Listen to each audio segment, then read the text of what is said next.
В това видео ще говорим за глагола. Какво точно е глагол, как да го откриваме и как да определяме числото му. Как да разпознаваме глагола като част на речта? Глаголите са думи, с които се назовават действия или състояние на хора, животни, предмети и други.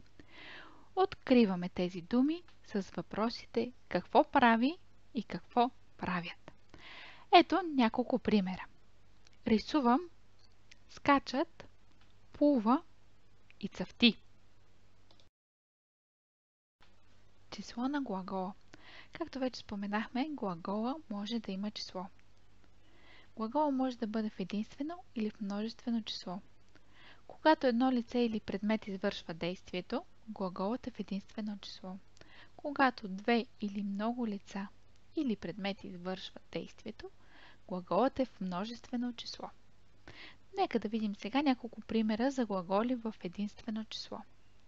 Пиша, скача, играя, плува, излиза, пея. Всички тези действия се извършват от едно лице, затова и глаголът е в единствено число. А сега нека да видим същите глаголи, как биха изглеждали в множествено число. Пишем, скачат, играем, плуват, излизат, пеят. Всички тези действия се извършват от две или повече лица, затова и глаголът е в множествено число. А сега нека да направим едно упражнение, за да затвърдим наученото. Нека да видим следното изречение. Ради рисува рисунка. Как ще открием глагола, като зададем въпроса какво прави? Рисува. Това е глагола в изречението. Хайде сега да видим в какво число е, в единствено или в множествено. Рисува. Едно лице изпълнява действието, затова глагола е в единствено число.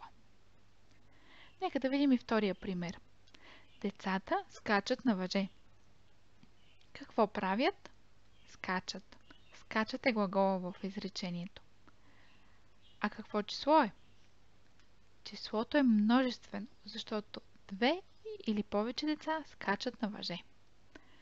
Сега нека видим и последният пример. Маги плува и се гмурка. Какво прави? Плува. Глаголът тук е в единствено число, защото само Маги плува. А забелязахте ли нещо друго интересно в това изречение? Има още един глагол. Какво прави? Гмурка. Глаголът гмурка също е в единствено число. Сега нека да повторим наученото в това видео. Глаголите са думи, с които се назовават действия или състояние на хора, животни, предмети и други. Откриват се с въпросите какво прави или какво правят и глаголът може да бъде в единствено или множествено число. Ако това видео ви е харесало, оставете по един лайк и се абонирайте за канала.